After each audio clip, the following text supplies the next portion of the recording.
Всем привет, дорогие друзья! Меня зовут Роман, и сегодня я хочу рассказать вам очень интересную и в то же время трогательную и поучительную историю. Смотрите до конца, а свои впечатления, выводы и комментарии оставляйте под видео. Желаю вам приятного просмотра. Несколько лет назад, в один из морозных дней, я случайно увидел бумажник, лежавший на дороге. Внутри не было никаких документов, только $3 и письмо, выглядевшее так, как будто его перечитывали по несколько раз в день в течение многих лет. На порванном конверте, кроме обратного адреса, ничего разобрать нельзя было. Я открыл письмо и увидел, что оно написано в 1944 году, то есть больше 70 лет назад. Я очень внимательно его прочитал, надеясь узнать что-нибудь о владельце портмоне. «Дорогой Майкл, моя мать запретила мне встречаться с тобой. Прости меня и знай, что я тебя люблю и всегда буду любить. Твоя Анна». Это было так трогательно, что я решил найти адреса, от чего бы мне это ни стоило, и вернуть ему пропажу. Но как? Ведь кроме имени у меня ничего не было. И тогда я обратился к оператору телефонной станции, чтобы по адресу на конверте попробовать узнать номер телефона.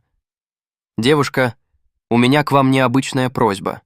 Я нашел бумажник, и теперь я разыскиваю владельца. Может, вы мне подскажете номер телефона по этому адресу?» Однако девушка отказалась помочь, так как не имела права разглашать такие сведения. Но когда я ей рассказал про необыкновенное письмо, она предложила самой связаться с абонентом, и если он согласится поговорить со мной, то она нас соединит. Я ждал минуту, которая показалась мне вечностью. И вот, наконец, я услышал женский голос и спросил, знакома ли она с некой Анной. «Да», — ответила женщина. 30 лет назад мы купили этот дом у его матери, но уже несколько лет мать Анна живет в доме престарелых. Я дам вам телефон и адрес, может, там вам смогут помочь. Я поблагодарил добрую женщину и попросил координаты дома престарелых. Сразу же набрал номер и узнал, что мать Анны, к сожалению, уже умерла, но сама Анна жива и находится в другом доме престарелых. Когда я туда позвонил и объяснил, зачем мне нужна Анна, мне ответили, что, учитывая позднее время, скорее всего, она меня не примет. Но я чувствовал, что вплотную приблизился к разгадке таинственного письма, поэтому проявил настойчивость. Вскоре я уже был на месте. Вместе с директором мы поднялись на 3-й этаж и вошли в комнату отдыха, где я наконец-то увидел Анну. Она оказалась очень милой пожилой дамой, с теплой улыбкой и добрыми глазами. Я рассказал ей о своей находке и показал письмо.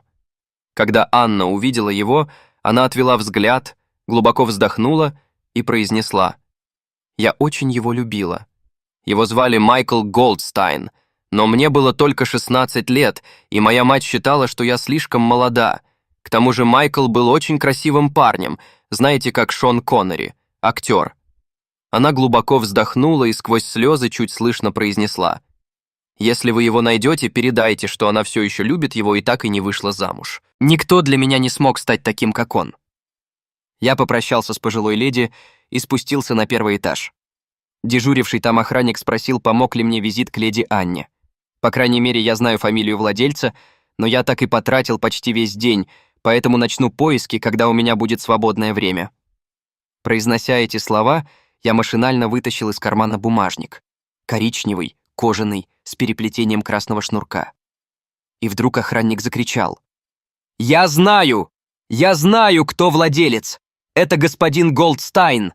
Он живет в соседнем корпусе и, когда выходит на прогулку, постоянно его теряет. По крайней мере, 3 раза уже точно». Услышав такое, я практически бегом вернулся к директору.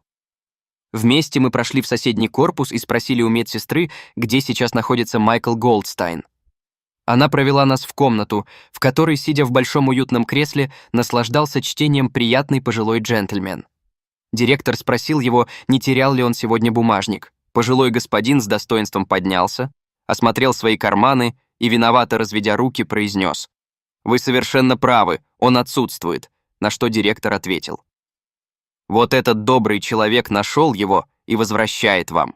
Старик с видимым облегчением обратился ко мне. «Чем я могу отблагодарить вас, молодой человек? Какое вознаграждение вас устроит?» «Мне ничего не надо. Но я должен сказать вам кое-что. Я очень сожалению, но мне пришлось прочитать письмо. Я же должен был как-то разыскать хозяина портмоне». Улыбка на лице старика исчезла. «Вы читали то письмо?» «Я не только прочитал, но я думаю, что знаю, где ваша Анна». Он вздрогнул и побледнел. «Анна? Вы знаете, где она? Как она? У нее все в порядке? Пожалуйста, скажите мне, я очень хочу ее увидеть». Схватив мою руку, пожилой господин сказал: «Вы знаете, когда я получил это письмо, моя жизнь закончилась. Я так никогда и не женился. Я всегда любил только мою Анну. Пожалуйста, проведите меня к ней». И мы пошли. Она все еще сидела в комнате отдыха, ведь с нашего визита к ней не прошло и часа. «Анна», — мягко сказал директор, — «вы знаете этого человека?» Майкл и я застыли в немом ожидании в дверном проеме. Она посмотрела на мгновение, но не сказала ни слова. «Анна, это Майкл. Майкл Голдстайн. Вы его помните?» «Майкл? Майкл, это ты?» А пожилой выдержанный джентльмен, не скрывая слез, протянув руки, медленно шел в ее сторону. Она бросилась им навстречу, и они крепко обнялись. Мы оставили их наедине, а сами вышли в коридор. «Да, неисповедимы пути Господни», — сказал я философски. А директор ответил: «Если это должно случиться, оно обязательно будет. Неважно когда, но будет». 3 недели спустя я получил приглашение на свадьбу. Замечательная и чудесная свадьба стала настоящим праздником для всех обитателей дома, престарелых и персонала. Майкл в темно-синем костюме выглядел очень импозантно, а Анна в бежевом платье была просто красавицей. После свадьбы Анна и Майкл поселились в собственной комнате. Они всю жизнь любили только друг друга, и после долгих 70 лет их мечты сбылись. Что может быть чудеснее? Спасибо, что досмотрели это видео до конца, надеюсь, история вам понравилась, и вы сделаете свои выводы. Я с вами не прощаюсь, любите друг друга, пока.